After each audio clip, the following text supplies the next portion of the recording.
Acte 3, verset 22. Moïse a dit, le Seigneur votre Dieu vous suscitera dans vos frères un prophète comme moi. Vous l'écouterez dans tout ce qu'il vous dira. Et quiconque n'écoutera pas ce prophète sera exterminé du milieu du peuple. Tous les prophètes qui ont successivement parlé depuis Samuel ont aussi annoncé ces jours-là. Vous êtes les fils des prophètes. Et de l'alliance de Dieu, et de l'alliance que Dieu a traitée avec nos pères.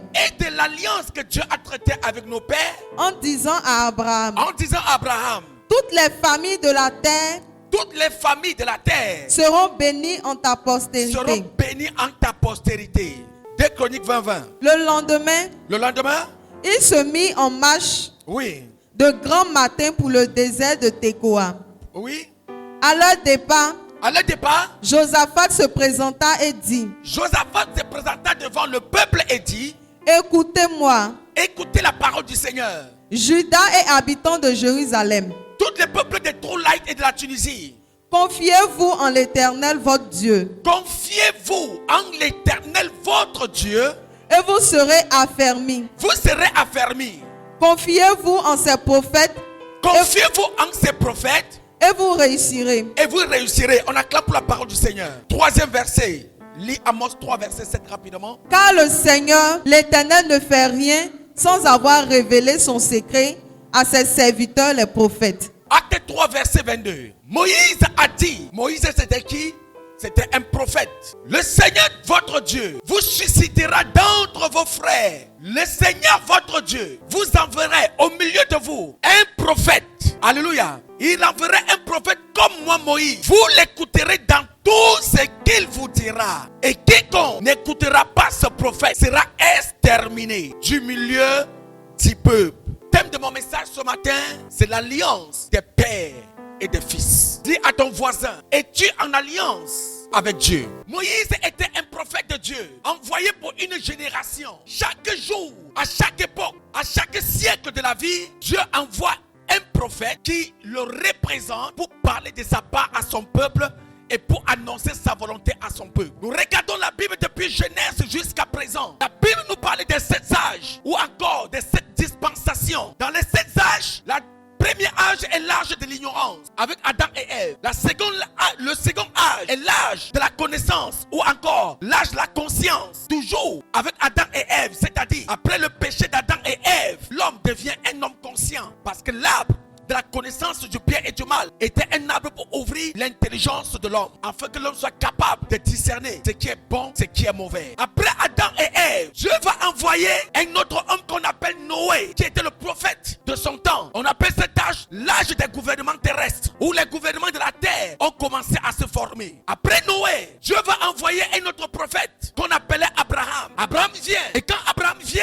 il est le père, 1, de l'alliance. Il est le père, 2, de la foi. Il est le père, 3, de la promesse. Abraham était un prophète comme tous les autres, mais différent selon l'alliance qu'il y avait entre lui et Dieu. Abraham est celui par qui Dieu donne la promesse en disant: toutes les nations de la terre seront bénies en ton nom. Dieu va dire à Abraham: j'établis mon alliance avec toi et toutes les nations de la terre seront bénies en ton nom. Ça veut dire, si quelqu'un du nom d'enfant de Dieu ou encore un nom appelé du nom du fils d'Abraham veut être béni, il ne sera pas béni par Dieu, mais il sera béni par Abraham. Dieu établit son alliance avec Dieu, avec Abraham, en disant: tu seras béni et toutes les nations de la terre seront bénies en ton nom. Ça veut dire que nous tous qui sommes assis ici, si quelqu'un veut être béni, c'est au nom d'Abraham que tu seras béni. Ce n'est pas au nom de Dieu ni au nom de Jésus. Est-ce que je parle à quelqu'un? Je vais entrer dans la profondeur. Tu vas comprendre ce que je suis en train de parler aujourd'hui. Beaucoup d'enfants de Dieu prient: Seigneur, bénis-moi. Seigneur, j'ai besoin de ta face. Je veux voyager, je veux enfanter, je veux l'argent. Seigneur, je veux enfanter, je veux. Nous demandons les choses à Dieu. Mais toute personne qui prie pour que Dieu le bénisse, mais qui n'est pas connecté à l'alliance avec Abraham ou encore à l'alliance abrahamique, tu prieras en vain. Alléluia. Si toutes les nations doivent être bénies en Abraham, ça veut dire que toi qui m'écoutes aujourd'hui, tu dois être béni en Abraham. Mais Abraham était qui? Il était le père de la foi. Donc, vous comprenez que si quelqu'un veut être fils d'Abraham, il doit être un homme de foi. Quelqu'un qui vit dans la foi. Quelqu'un dont la vie est basée sur la foi. Quelqu'un qui agit par la foi. Quelqu'un qui raisonne et qui agit. Donc, ta vie ne doit pas être basée sur tes propres connaissances ou tes propres forces, mais ta vie doit être une vie de... Or, la foi, c'est ce que... La foi vient de ce que nous entendons. Et ce que nous entendons vient de la parole de Dieu. La Bible dit, la foi vient de ce que nous entendons. Et ce que nous entendons vient de la parole de Dieu. Donc si Abraham est le père de la foi, et toutes les nations de la terre seront bénies en Abraham, en un mot dit, tous ceux dont la parole de la foi est enracinée en eux, toutes ces personnes seront bénies en Abraham. Car Abraham, il est le porteur de la parole de la promesse, qui est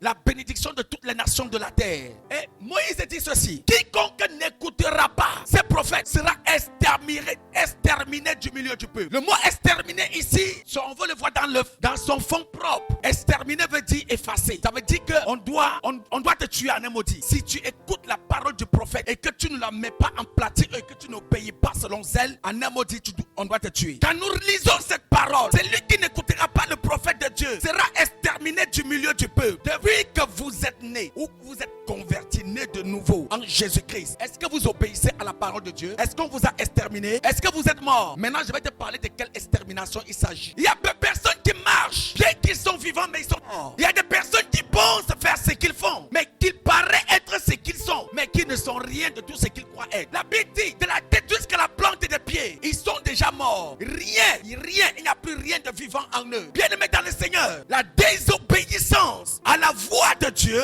va tuer va te déconnecter de la présence de Dieu, comme Adam et Ève. Deuxièmement, il va tuer tout le potentiel qui est en toi, comme Judas qui était avec Jésus, mais qui était totalement déconnecté de l'alliance entre Jésus et Dieu. La désobéissance à la voix de Dieu, elle te dépossédera de tout le potentiel que tu as en toi. Tu arrêteras d'être ce que tu veux être ou ce que tu penses être, mais en fin de compte, tu vas te rendre compte que tu fais ce que tu fais, mais rien de tout ce que tu fais marche. Alléluia. Donc cette parole continue davantage à agir sur les fils de l'homme, continue davantage à agir sur la vie des chrétiens. Mais cependant, beaucoup de chrétiens pensent que tout va bien, mais pendant ce temps, dans le fond, rien ne va. Parce que tout est déjà exterminé en toi. Pourquoi? Parce que tu écoutes la parole des prophètes, mais tu ne la mets pas en pratique, mais tu l'abandonnes, tu désobéis. Dieu est le Dieu d'alliance. Le Dieu que nous servons est un Dieu d'alliance. Que vous le voulez ou pas, Dieu dit écoutez-les, écoutez ces prophètes et vous serez sauvés. Écoutez-les et vous aurez la vie. Mais celui qui ne les écoutera pas, il ne s'agit pas de la mort physique, il s'agit d'une mort spirituelle, où tout dans ta vie semble être, mais rien de tout ce que tu vois est vrai. Tout est dans la réalité, mais rien n'est dans la vérité. Tu as un emploi, mais tu n'es pas heureux. Tu as un salaire, mais tu n'es pas suffisant. Tu es marié, mais tu n'es pas heureux. Tu as des enfants, mais tu n'es pas heureux. Tu as une maison, tu as des voitures, mais tu n'es pas heureux. Tu as tout ce que tu voulais avoir comme matériel, mais tu n'es pas heureux. Pourquoi? Parce que tout ce que tu as est déjà mort, est déjà tué. Tout est exterminé en toi.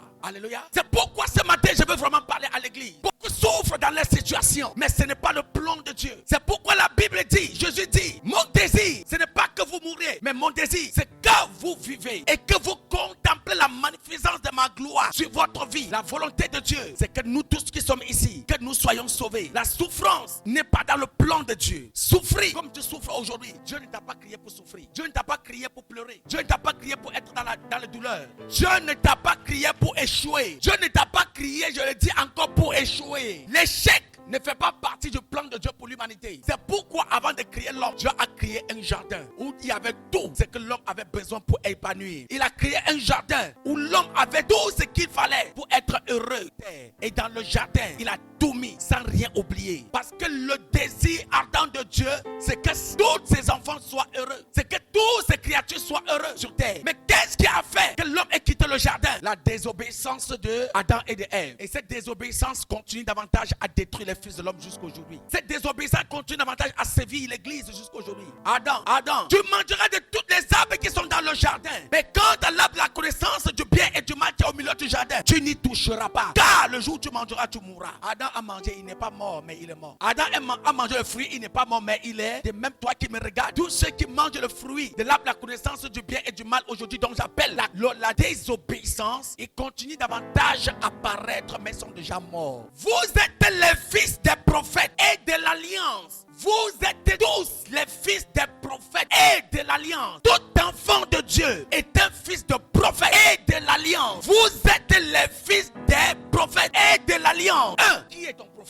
m'adresse à toi. Qui est ton prophète? Beaucoup d'entre vous aujourd'hui, quand ils ont besoin de direction et d'orientation, ils partent voir les gens du monde. Quand ils ont besoin de conseils, ils partent voir les gens du monde. Quand ils ont besoin d'un modèle, ils copient sur les gens du monde. Quand ils ont besoin d'inspiration, ils copient sur les gens du monde. Et d'ailleurs, même dans l'église aujourd'hui, on voit des personnes qui ont des stars, des stars préférées ou des idoles même dans le monde. Shakira, c'est mon modèle. Rihanna, c'est ma chanteuse. Kim Kardashian, c'est mon modèle. Quand tu veux t'habiller, c'est sur elle que tu copies. Quand tu veux t'inspirer, ce sont ces vidéos que tu regardes. Quand tu veux sourire et être un peu heureux, ce sont ces vidéos que tu regardes. Qui te conseille? Beaucoup d'entre vous ici, les prophètes, c'est les réseaux sociaux. Ce que tu vois dans les réseaux sociaux, c'est ce que tu copies. Ce que tu vois dans les réseaux sociaux, c'est ce que tu fais. Et c'est ça qui te plaît. Facebook est ton prophète. WhatsApp est ton prophète. TikTok qui vient d'arriver il y a quelques jours. Tu es dans TikTok tous les jours, 24 sur 24. Tu t'inspires, tu t'aspires. Tu t'enseignes, tu te formes. Et quand tu arrives à l'église, quand le prophète de l'Éternel te parle maintenant,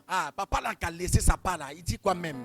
Nous sommes quoi? Le monde est en avance. Nous sommes en 2022. C'est ça l'église d'aujourd'hui. Écoutez-moi bien aimé dans le Seigneur. Nous sommes en 2022. Mais Jésus-Christ est le même hier. Nous sommes en 2022. Mais Jésus n'a pas changé. Je le dis, il n'a pas changé. Le monde peut transformer. Tu peux changer des habits comme tu veux. Il peut avoir des nouveautés dans le marché tous les jours. Mais Jésus n'est pas dans les nouveautés. Dieu n'est pas dans les nouveautés. Je te le dis, le Jésus est le Dieu que nous servons aujourd'hui. Et le même Dieu que nos ancêtres ont servi. Si tu as un autre Dieu en dehors du Dieu d'Abraham, ton Dieu là il est faux. J'ai dit ton Dieu là il est faux. Si tu sais Dieu selon le temps présent, ton Dieu là il est faux. Il est le même Dieu hier, aujourd'hui et à jamais. Sa parole n'a pas changé. Je m'adresse à un enfant de Dieu. La parole de Dieu n'a pas changé. On peut avoir toutes sortes d'habits sur le marché que l'on veut, mais notre Dieu il est le même. On peut avoir, le monde peut être développé, avancé, technologiquement, scientifiquement, comme vous voulez. Même dans le monde artistique est tellement avancé. Il y a les modèles, les top modèles selon le monde. Mais notre Dieu est le dessus et au-dessus des modèles. Alléluia. Aujourd'hui, c'est là-bas que vous inspirez. Si vous écoutez mes prophètes, vous êtes tous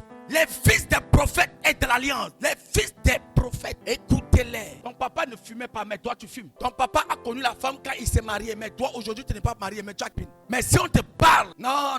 On a déclenché la 3e guerre mondiale. Je te parler. Ce n'est pas ça. Mes amis, mes copines ont. Moi aussi je ne peux pas. Aujourd'hui, le monde aujourd'hui est devenu tellement bizarre. C'est ce qui est mauvais qui devient tel pour le peuple ou pour la génération actuelle. Mais ce qui est bon aujourd'hui est critiqué. Quand tu marches à gauche, tout le monde acclame. Mais si tu marches droitement, il sort d'où? Il est démodé.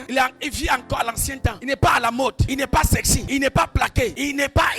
Tout ce que vous, le monde, le siècle présent, vous présente n'est pas inimitié contre Dieu. N'est pas avec. C'est pourquoi Romains 12, verset 2. Ne vous conformez pas au siècle présent. Ne vous conformez pas au monde actuel. Ne vous conformez pas au renouvellement de l'intelligence selon le monde, mais selon le Seigneur. Tout ce que le monde vous présente maintenant, c'est pour la perdition. Je le dis surtout à des femmes. Il y a beaucoup de pièges dans le monde aujourd'hui. Regardez, je prends quelques exemples simples. Savez-vous ce que veut dire pantalon destroy? Vous savez ce que veut dire pantalon destroy? Les pantalons que vous portez on déchire comme ça. À l'époque de nos parents, quand quelqu'un portait un habit déchiré comme ça, on l'appelait un fou. Quand quelqu'un portait un habit déchiré ou un pantalon déchiré, on disait que sa famille est pauvre. Mais le monde actuel, le siècle présent, nous présente que porter un pantalon destroy, c'est être à la mode. Et beaucoup d'entre vous sont accros à ce genre de vêtements. Si ton pantalon n'est pas destroy, tu ne portes pas. Destroy veut dire en français détruire. Donc celui qui porte un pantalon destroy, il a porté une destruction en lui. Or, le pantalon est un vêtement. Un vêtement est une couverture. Une couverture est une protection. Une protection est une garantie de vie. Donc une personne qui prend une couverture détruit ou destroy pour mettre sur sa vie a détruit sa garantie de vie. Sexy veut dire quoi? Vois le sexe. Sexy, vois le sexe. Donc toute personne qui s'habille de manière sexy, il est en train de dire voici mon sexe. Il est en train de demander à tous ceux qui rencontrent tout au long de la journée, est-ce que tu as vu mon sexe? Femme, quand tu portes ton pantalon collant sexy là, qu'est-ce qu'on voit? On ne voit pas la forme de ton sexe. Tes fesses sont dehors. Ton sexe est dehors. Tout ce qui est en toi est dehors. Tout le monde peut voir la forme, la qualité, tout ce qui est en toi on voit. Donc s'habiller en sexy, ça veut dire regardez mon sexe, regardez mon. Donc chaque pas que tu fais, regardez mon sexe. C'est le siècle présent qui nous demande seulement de ça. Et nous sommes accros à cela. On est attaché à cela. On se donne à cela. Eh maman, tu n'es pas sexy, hein? Tu es trop maman même. Tu es trop Janjou, bizarre là. Si je veux parler à mes mamans qui sont ici aujourd'hui, là, ils vont me détester même. Vous êtes des fils de prophètes. Ton prophète est ton père. Ton prophète, c'est ton pasteur. Celui qui te conseille, qui t'oriente, qui te dirige. Ton prophète, c'est celui-là que Dieu a établi sur toi pour enseigner et pour apporter sa parole. Pour ton prophète est celui qui porte la parole de Dieu pour ta destinée. Ton prophète est celui que Dieu a établi pour t'amener à ta destinée. Vous êtes les fils d'air, mais vous écoutez-le. Celui qui n'écoutera pas ce prophète sera exterminé. Combien d'entre vous écoutent le prophète? À chaque fois que l'église d'aujourd'hui va vers le prophète, c'est pour chercher une prophétie de bénédiction. À chaque fois que l'église d'aujourd'hui va vers le prophète, c'est pour demander au prophète, est-ce que je vais voyager? Pour demander au prophète, je n'ai pas de travail, pourquoi ma vie est comme ça? Pour dire au prophète, j'ai besoin d'un mari, j'ai besoin d'une femme. Le prophète de Dieu n'est pas là pour ça. Vous savez pourquoi? Toute prophétie de bénédiction que vous recherchez dans la bouche des prophètes a déjà été au préalable donnée par la parole de Dieu dans la Bible. Toute bénédiction que vous recherchez, est déjà disponible pour tout enfant de Dieu. C'est pourquoi la Bible déclare dans le livre d'Éphésiens, chapitre 1er, au verset 3, béni soit Dieu, le Père de notre Seigneur Jésus-Christ, qui nous a bénis de toutes sortes de bénédictions dans le lieu céleste. Et dans ce verset de Acte 3, la Bible dit quoi? Nous sommes des fils des prophètes et de l'alliance en Abraham. Pourquoi les fils des prophètes et d'alliance en Abraham? Parce que toutes les bénédictions que vous pouvez imaginer dans le siècle passé, présent et futur est aujourd'hui établies sur l'alliance avec Abraham. C'est pourquoi 2 Chroniques dit quoi? Lisons encore 2 Chroniques. Le lendemain, il se mit en marche de grand matin pour le désert de Tekoa. À leur départ, Josaphat se présenta et dit, écoutez-moi, écoutez l'église, Judas et habitants de Jérusalem, peuple des Troulaïtes et les habitants de Tunisie, confiez-vous en l'Éternel votre Dieu. Confiez-vous en l'Éternel votre Dieu et vous serez affermis. Attendez, il fera quoi? Dieu fera quoi? Dieu fera quoi? Le mot affermi ici veut dire Dieu vous fortifiera. Quand on affermit quelqu'un, c'est pour que la personne soit assise confortablement. C'est pour que la personne soit solide. C'est pour que la personne soit que ta foi soit infaillible. Si tu veux être fortifié dans ta foi, confie-toi en l'Éternel. Si tu veux être effectif dans ta foi, confie-toi en l'Éternel. Si tu sens qu'il y a une faiblesse en toi, une lourdeur, tu es persécuté, il y a des situations bizarres, confie-toi en l'Éternel et l'Éternel t'affermira. Il te donnera de l'assurance, il t'accordera la paix, il t'accordera le repos. Confie-toi en l'Éternel, il te donnera le repos. Alléluia. Maintenant par la suite, confiez-vous en ces prophètes. Confiez-vous en ces prophètes et vous réussirez. Mais est-ce qu'il a dit confiez-vous en ces prophètes, vous serez affermis? Est-ce qu'il a dit confiez-vous en ces prophètes, vous serez au paradis? Ou confiez-vous en ces prophètes, vous serez sauvés? Alléluia. Mais confiez-vous en ces prophètes, vous, Jésus, même dans vos villages, avant même l'arrivée de l'église, n'y a-t-il pas on les appelle quoi? Les magiciens. N'y a-t-il pas des magiciens dans vos villages qui faisaient les prédictions à venir pour vous donner des orientations, ce qui va arriver demain? Jusqu'aujourd'hui, ils existent, non? Et vos parents partaient les consulter, non? Pour savoir ce qu'ils vont faire demain, ce qu'ils ne vont pas faire, non? Même quand il y avait un grand projet dans la famille, les partaient consulter ces personnes-là, n'est-ce pas? Mais vous, chrétiens, aujourd'hui, quand vous avez des problèmes, des situations, vous consultez qui? Alors que votre Dieu est au-dessus des magiciens. Il est au-dessus de Mansi. Il est au-dessus des personnes, tous ces divinateurs. Gloire à Jésus. Il est au-dessus de toutes les divinations que vous pouvez imaginer, de toutes sortes de magie. Mais vous ne consultez pas votre Dieu, mais vous consultez qui? Deuxième des choses, ce qui est douloureux dans l'église d'aujourd'hui et qui fait que beaucoup de fils périssent dans l'église, ça s'appelle la désobéissance lorsque le prophète de Dieu parle. Quand le prophète de Dieu parle aujourd'hui, que font l'homme? Il analyse si ça le plaît, il adhère. Si ça ne le plaît pas, ça c'est pour lui. La parole de Dieu dit analyser toute prophétie. Mais pour analyser toute prophétie, parole de Dieu déclare, selon l'analogie de la foi, analyser toute prophétie, prenez ce qui est bon, rejetez ce qui est faux. Mais toi, personnellement, tu n'as même pas la capacité de l'analogie de la foi, mais tu analyses quand même la prophétie. L'analogie de la foi, c'est quoi? L'analyse de la foi. Quand on parle de l'analogie de la foi, c'est l'unité de mesure de la foi. Or, comme je viens de le dire, la foi vient de ce que l'on entend, et ce qu'on entend vient de la parole de Dieu. Donc, en un mot dit, si quelqu'un veut analyser une prophétie, il doit avoir la connaissance de la volonté de Dieu et de la parole de Dieu. Mais tu n'as pas la connaissance de la parole de Dieu, mais tu veux analyser une prophétie. C'est pourquoi quand Dieu te parle, tu fais comme tu veux, parce que tu penses que tu as la connaissance. Parfois, c'est quand tu comptes ton fion au mur que tu commences à réfléchir bien. C'est quand tu tombes dans le trou que tu commences à réfléchir. C'est quand tu es déjà sous les emprises que tu commences à dire,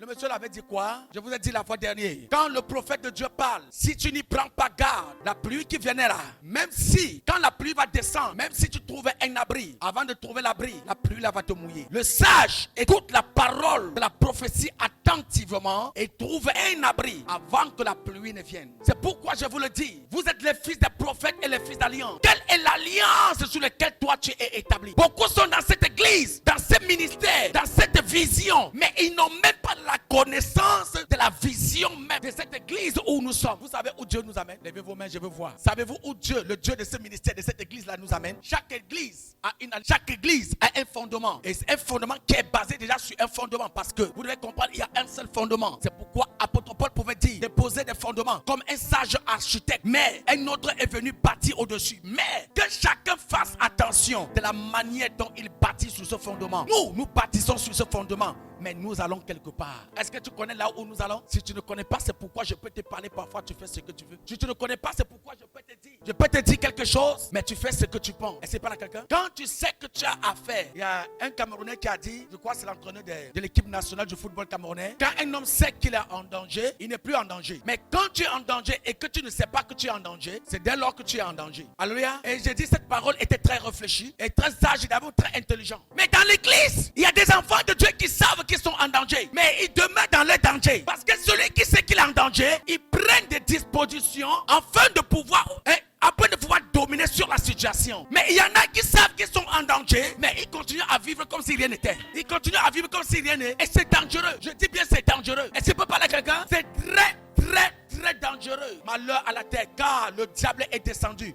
animé d'une grande colère. Il cherche des âmes avec qui il va partir. Chez des âmes.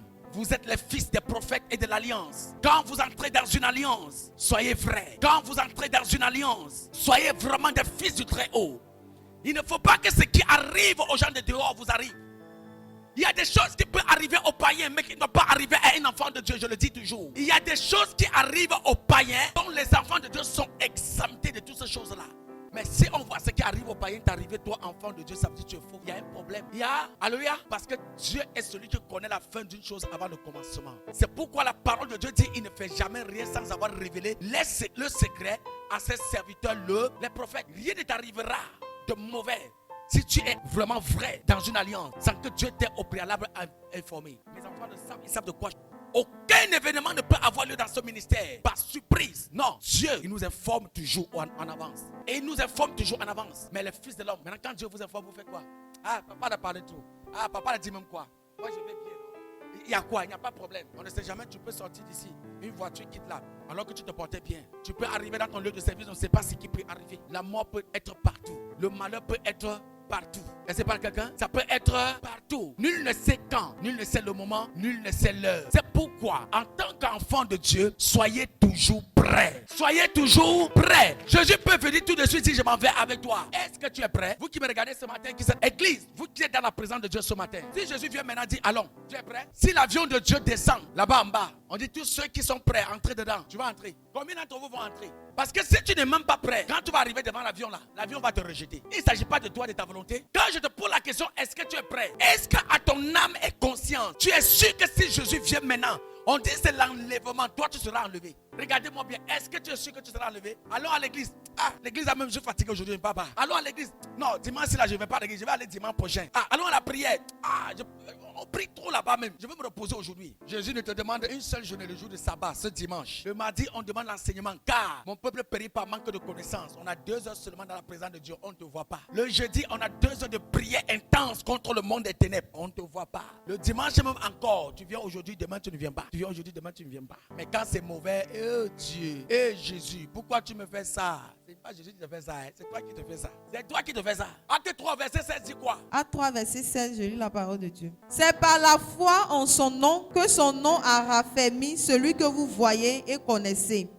C'est la foi en lui qui a donné à cet homme cette entière guérison en présence de vous tous. Regardez comment est votre foi. C'est par la foi que cet homme a été guéri totalement comme vous voyez. Par la foi que Dieu a envoyé cet homme parmi vous afin que quiconque croit en lui ne périsse point. La foi, c'est croire sans avoir vu et non voir pour croire. La foi, c'est croire sans avoir vu et non croire pour voir. Et dans la dimension de la foi, parfois on croit, mais on ne sait même pas où on va. Parfois on croit, on obéit simplement parce qu'on sait que Dieu est capable. On ne croit pas, on ne doit pas croire parce qu'on a la connaissance. On ne doit pas croire parce qu'on dit en soi, ce qu'il dit là c'est faisable. On croit, même quand on pense que ce que la personne dit n'est pas faisable, c'est là où la foi doit être active. La foi est au-delà de la possibilité de l'homme. La foi est au-delà de la capacité de l'homme. La foi est au-delà de ce que l'homme peut connaître, penser et savoir. Dans la dimension de la foi, on n'a pas besoin de se poser des questions. On a tout simplement de croire que ce qu'on pense est vrai, ce qu'on croit est vrai, ce qu'on veut est vrai, ce qu'on a besoin est vrai et peut être faisable. Dans la dimension de la foi, si tu vois déjà,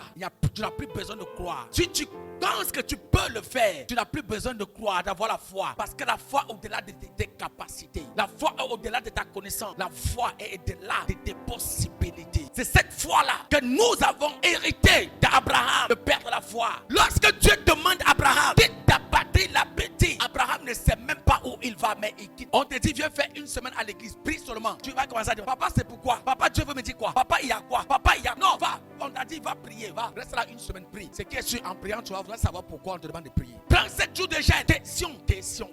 Tant que tu n'as pas convaincu de ce qu'on te dit là, tu ne gênes pas. Et parfois même quand tu es convaincu, même on te dit de gêner 7 jours, tu gênes 3 jours. Un enfant de Dieu est différent d'un enfant du monde. Un chrétien est différent d'un païen. Un chrétien, je vous le dis, écoutez, si tu as des amis païens qui ne t'ont jamais dit que tu es bizarre parfois, c'est que tu es un faux chrétien. Si tu as des amis païens qui te comprennent, qui t'écoutent et qui se sentent à l'aise avec toi, tu es un faux chrétien. Parce que si tu es chrétien, tes amis païens, ils vont trouver en toi qu'il y a quelque chose qu'ils ne comprennent pas. Il y a quelque chose en toi que les gars ne maîtrisent pas. Parfois même ils vont te dire que tu es fou parce qu'ils ne te maîtrisent pas. Mais tu es chrétien, mais tu marches avec des païens. Vous comprenez. Parfois même ils te comprennent même mieux que tu les comprends. Ils se sentent tellement à l'aise auprès de toi quand ils sont avec toi que leurs amis. Tu n'es pas un chrétien, tu es un chrétien. Tu es un faux chrétien. Oui, tu es un faux chrétien. Parce que si tu es vraiment un enfant de Dieu, le fait rien que d'être un enfant de Dieu va te faire de toi une personne différente. Il sera obligé de copier en toi au lieu que tu copies en lui. Il sera obligé de marcher comme toi au lieu que tu marches comme lui. Mais tu es chrétien, tu marches avec un païen 10 ans, le païen là est toujours bizarre. Ça veut dire que vous comprenez? Vous entendez? Les oiseaux de même plumage volent en un. Les oiseaux de même plumage volent en un. Si ton ami là est prostituée, il faut savoir que d'une manière ou d'une autre, je suis une prostituée. Ne viens pas me dire, papa, c'est mon ami intime. Mais elle là, elle a une vie bizarre. Mais moi, comme ça. Dès que tu me dis ça, moi je sais que tu es pareil. Parce que parfois elle te consulte avant d'aller. Et quand elle rentre, elle te fait commentaire avec toi. Et toi aussi tu parles, hein? Tu tapes la main. Eh ma copine, tu vois, tu te plais dans sa peau. Ça veut dire que tu participes à ce qu'elle fait. Tu dois être capable de dire à ta copine arrête. Tu dois être capable de dire à ton frère arrête. Tu dois être capable de dire à ta soeur ce n'est pas bon pour toi. Ce que tu fais n'est pas bon pour toi. Si tu n'es pas capable de dire à ta soeur ce qui est bon, tu deviens comme un poison pour lui. Tu es un faux frère, tu es un faux ami, tu es un faux compagnon, tu es une fausse sœur. Si tu n'es pas capable de lui dire ce que tu fais là, il faut améliorer.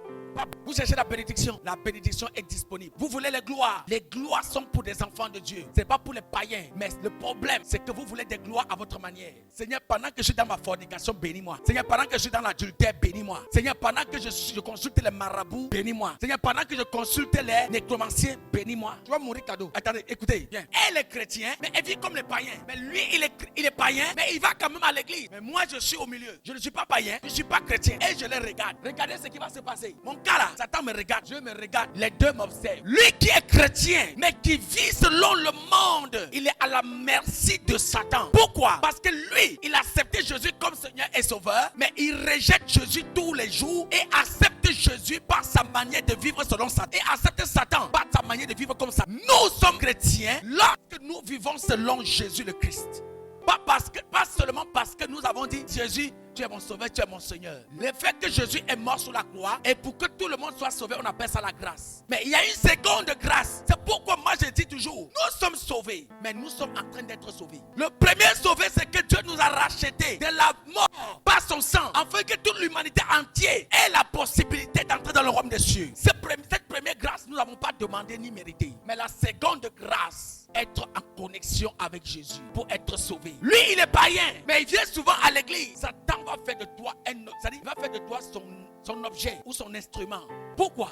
Parce que étant païen, tu es censé être à sa portée. Mais quand tu viens à l'église là, tu peux faire quoi? Imagine tu es un agent du diable, mais le diable te voit à l'église. Holy Ghost, fire! Satan, fire! Satan, feu! Sorcier, feu! Marabout, feu! Alors que tu manges avec lui, tu dors avec lui, vous ensemble tous les jours. Quand tu vas finir, dès que tu sors là-bas, là, de récupérer, tu as dit quoi, feu, non? Tout le feu là, il va remettre ça sur ta tête. Maintenant, moi, je suis là, il y a bagarre entre les deux, et je suis là, je regarde. Regardez maintenant le sort de celui-ci. Il est là, il regarde. Une flèche qui sort là-bas, ça peut m'attraper, on appelle ça balle perdue. Une flèche qui sort là-bas, ça peut me toucher, on appelle ça balle perdue. Vous savez pourquoi? Parce que je n'ai ni une couverture satanique, ni une couverture spirituelle divine. Donc à n'importe quel moment, une balle perdue peut me toucher, peut me renverser. Voilà 3 types de personnes qu'on trouve dans l'église de Dieu. La 4e personne que je n'ai pas présentée est maintenant celui qui accepte Jésus et qui l'accepte avec son cœur, son âme et son esprit. Et qui chaque jour fait des efforts. Parce que tous ceux qui sommes ici,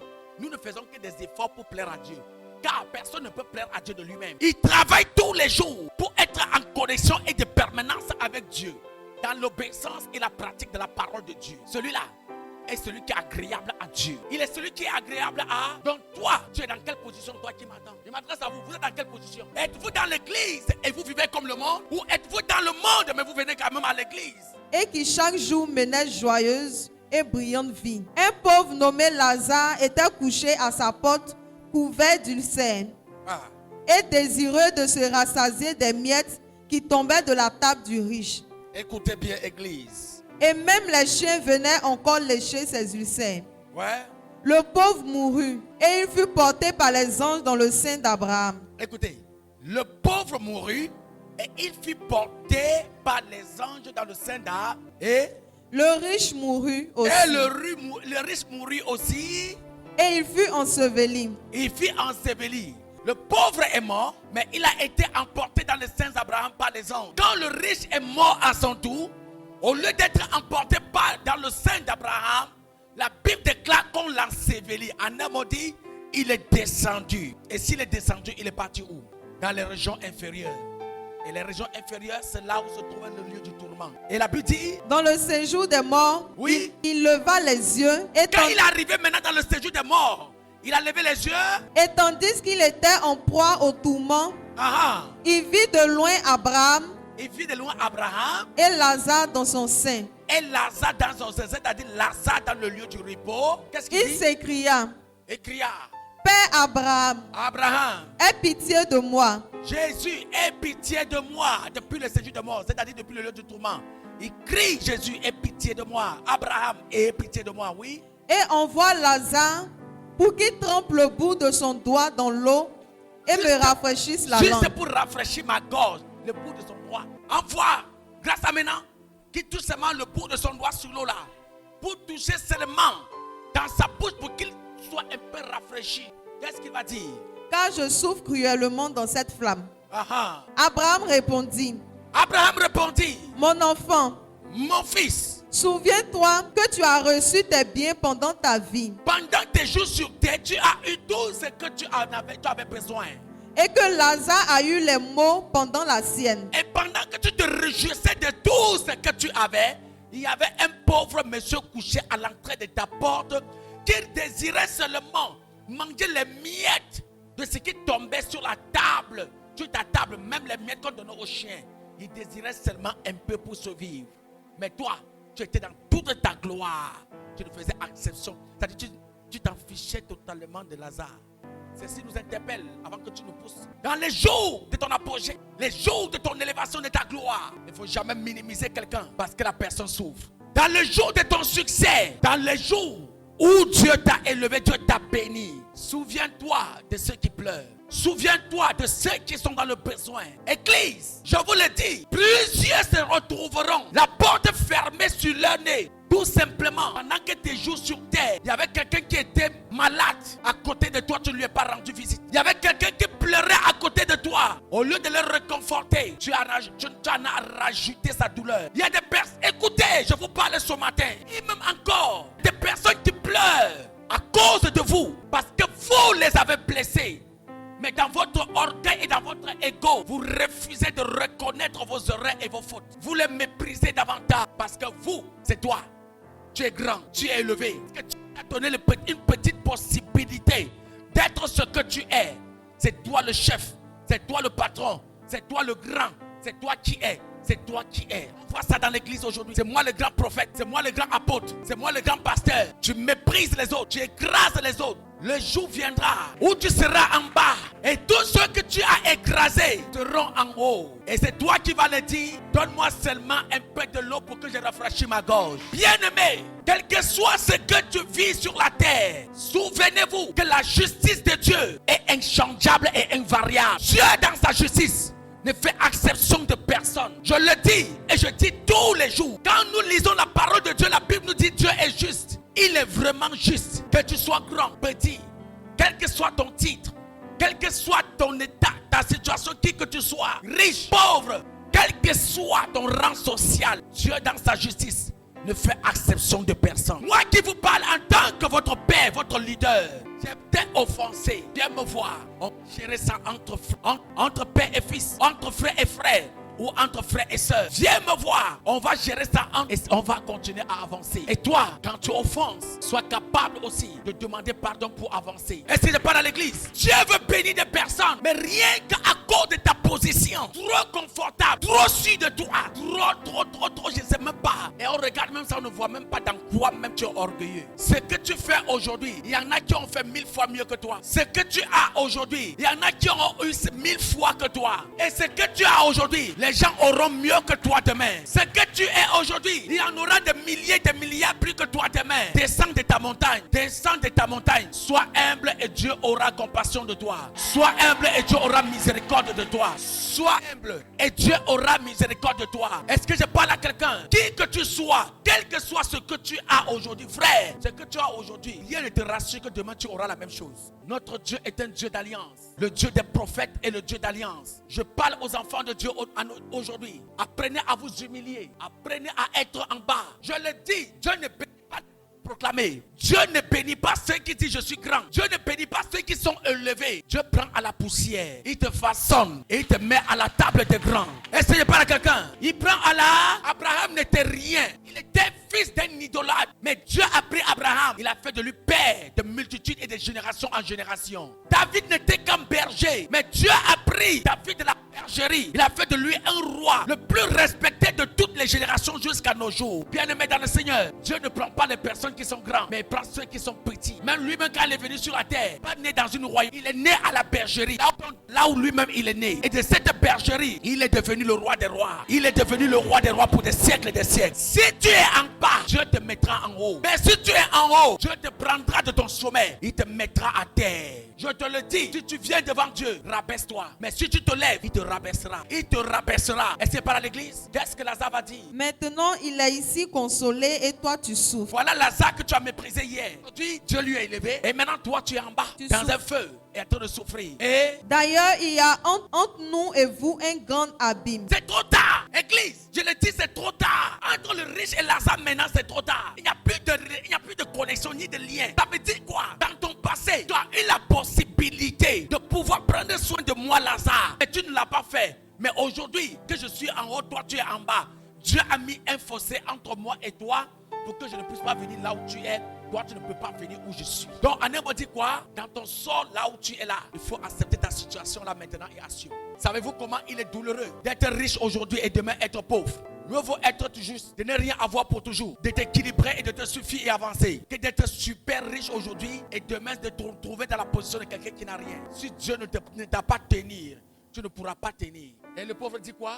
Le riche dit, oui, je te prie donc, Père Abraham. Je te prie donc, Père Abraham. Regardez ce que le riche va dire. Il est devenu sage. D'envoyer Lazare dans la maison de mon père, car j'ai 5 frères. C'est pour qu'il leur atteste ces choses, afin qu'ils ne viennent pas aussi dans ce lieu de tourment.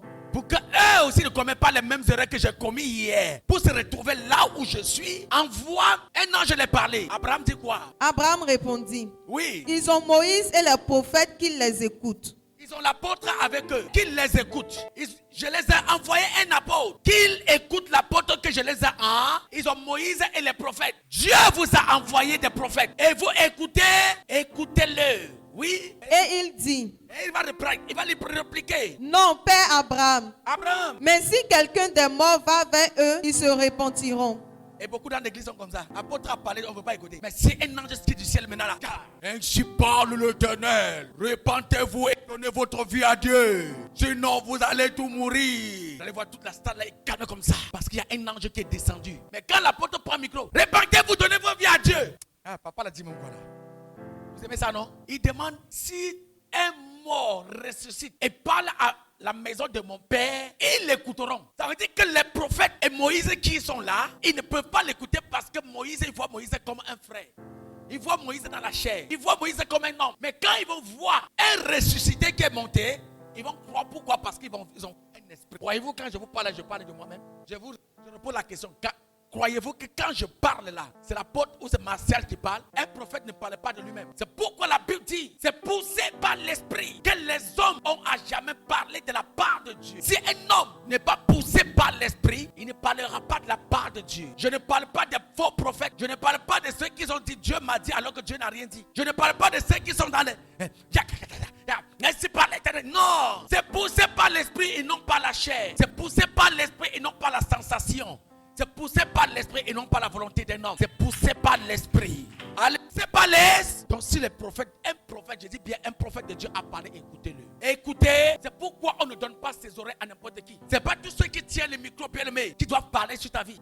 Je répète, ce n'est pas parce qu'un homme tient le micro, il parle de la part de Jésus qui doit parler sur ta vie. D'ailleurs même, c'est parce que vous n'avez pas l'esprit de Dieu.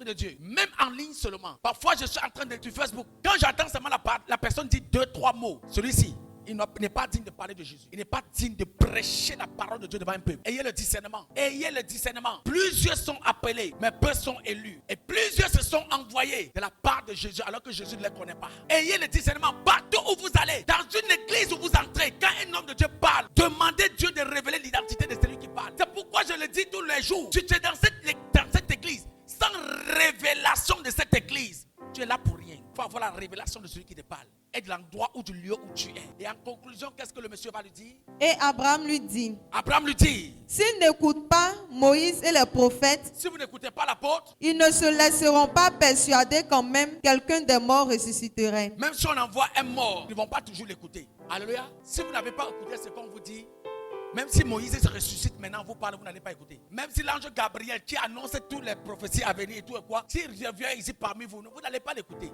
Alléluia. C'est pourquoi commencez d'abord à écouter les prophètes et Dieu vous enverra des morts. Et commencez à écouter les prophètes et Dieu vous enverra des anges. Commencez dès maintenant à écouter les prophètes et Dieu vous enverra des représentants du ciel. Alléluia. Alléluia. Tiens-toi debout avec moi.